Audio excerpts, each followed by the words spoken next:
Hello viewer and welcome. Currently the country has been experiencing series of strikes and this has become the talk of the town. And in such moments, there are some faces that can't miss out in action, and such are the likes of one Musau Dunda, the Secretary General of the Kenyan National Association of Parents. It is under this backdrop that we've decided to secure a date with him. And this date couldn't have come at a better time when the understanding and knowing the dynamics surrounding the education sector is of a grave concern to many Kenyans. Welcome to the show, sir. Thank you, my brother. Yeah. Yes. I know I'll admit, sir, like when it comes to you, there is a lot of stereotyping, and this is not always on a negative way, but the way you've been carrying yourself as far as being the voice of the voiceless in the country is concerned. Now, away from that, who do you always describe yourself as? Musau Dunda is, I should say, I'm a very simple person. I'm born again, and I'm a man who has a family. I have a wife. Yes. I have 5 children grown up. Yes.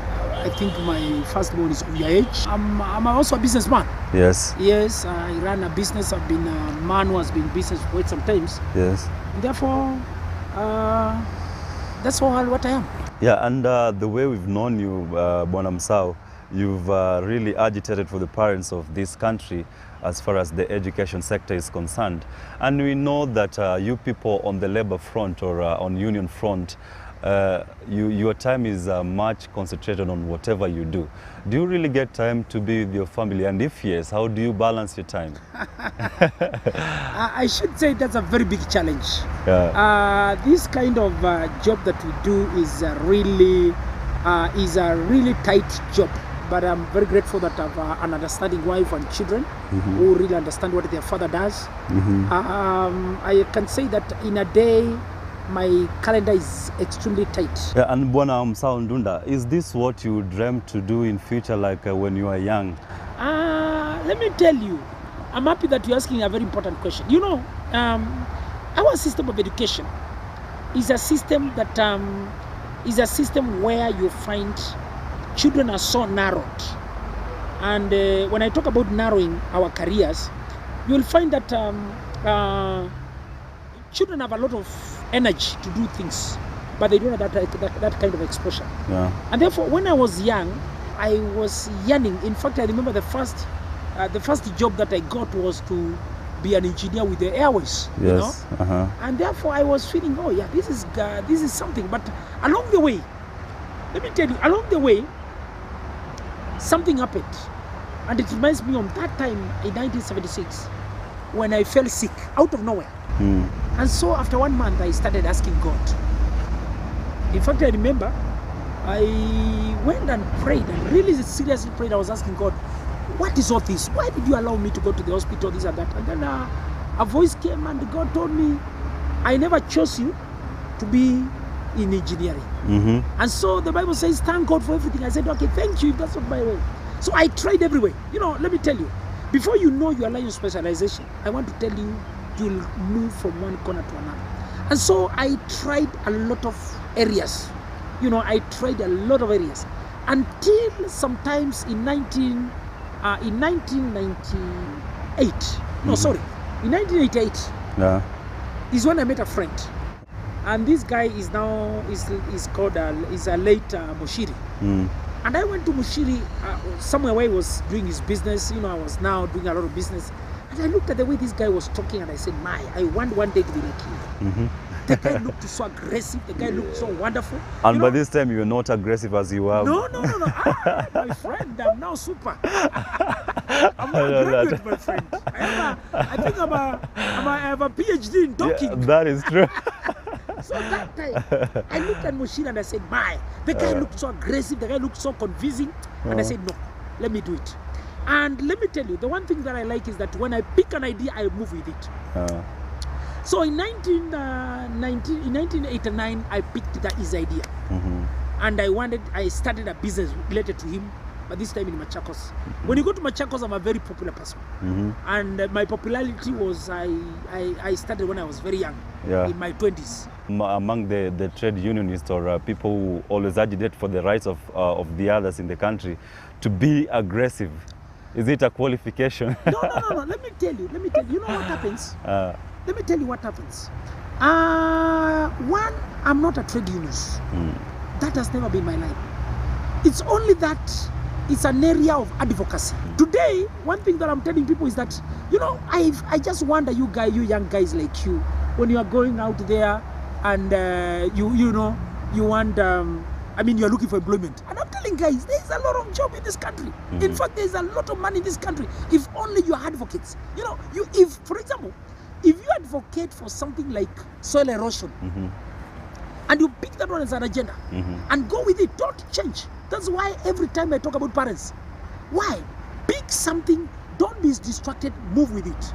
If you move with that word of, you are an advocate of soil erosion in this country, man, you'll turn out to be a millionaire the following day. Somebody who is in advocacy will, when the government talks about free, for example, when the government says we want to give you free education, yours is not to start clapping your hands. Yours is to ask, how free is free?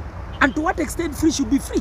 So that's the thing, brother. Like, what would you point out as the major problem we are facing as far as the education sector is concerned? What we are facing in the education sector, one, I want to tell you clearly is that the education sector is being faced with a lot of challenges, right from nursery to universities. And the reason why we are facing challenges in education is because of bad educational policies.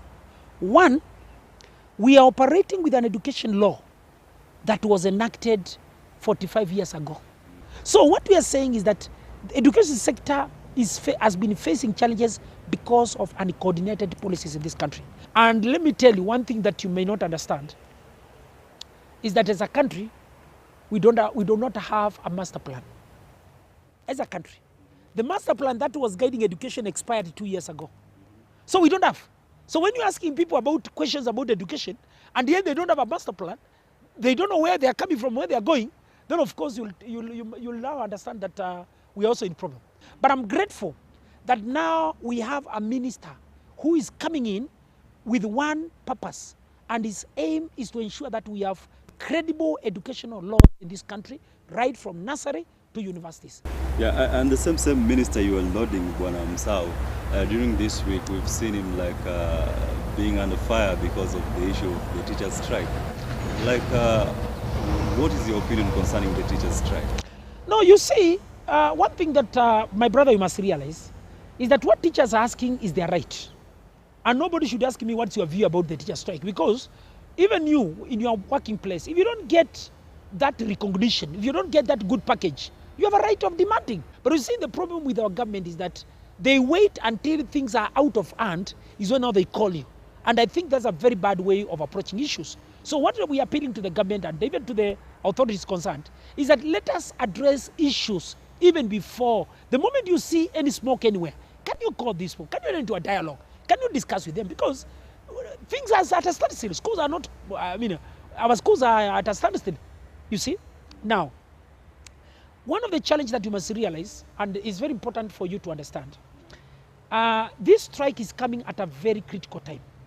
One, we have the TSC Act, which now makes TSC independent completely, such that the minister, if today you start accusing the minister, you are doing a mistake, because TSC is a body. So when people are going outside there and abusing the minister, I think that's going too far. And also, you know, lack of information is also something else. Yeah, I know that the coalition government, as the tenure is coming to an end maybe next year, or rather definitely next year. What do you think should be done in this short stint remaining for us to maybe appreciate the gains, like maybe prepare the road for better education? I think what I can tell Mutula, he should very much concentrate on making the laws. Because once we have the laws, even if a government will come 20, 50 years to come, we have very sound laws. And that is the work that he, as a minister in charge of education, and Professor Kamal in charge of higher education, these two ministers will be remembered if they come up with sound educational policies. One, a sessional paper that will now stand the test of 30 years to come. And now the remaining time that we will be seeing more of Dunda, what is Dunda maybe envisaging to do as far as to support the education sector? What you must understand is that our organization has a very strong network in this country. We have a lot of information that may not be with other organizations. That information, what we are doing as an organization is to ensure we share that information and seal the loopholes. We don't want to go there and keep on blaming people. We are saying, instead of blaming, can we offer a solution? And that's the solution that we are doing. We are coming up with alternative solutions. We are saying, we have the solution, let us give to the government. Yeah, and one of the things that we'll really appreciate from your organization, you've invested much of your energy in maybe coming up with reports to do a particular research on something to, like will be a solution to that thing. And you know there are a lot of stakeholders in this educational sector. What would you challenge them as well? What I can challenge the organization outside there is that let us stop the business of just coming out with these studies which are not implementable. Let us see how we can engage the policymakers. Let us see how we can engage the people who matter in this country. Those are the policymakers, the lawmakers. These are the people who can drive your agenda, and you see the fruits of that kind of thing. I know, as a closing remark, Bwana Dunda, what you do leave us with, the parents, the students, and also the teachers of this country? What I want to tell my Kenyan parents is that we don't want to hear of Musau Dunda alone. I have done my part, and very soon I will be calling a press conference now to retire. You see, very soon. Yeah. Now, what I'm telling the Kenyan parents is that the Kenyan parents have a voice, but they need to wake up. They need to wake up and realize that we have a generation ahead of us that is looking at us. And that's what I'm telling them. Can we join our hands together so that we can change Kenya to become a better country than what we are? Okay. Thank you very much, sir. Thank you, my brother. I really appreciate it. Thank you, my brother. I'm very grateful. Aye. Yes.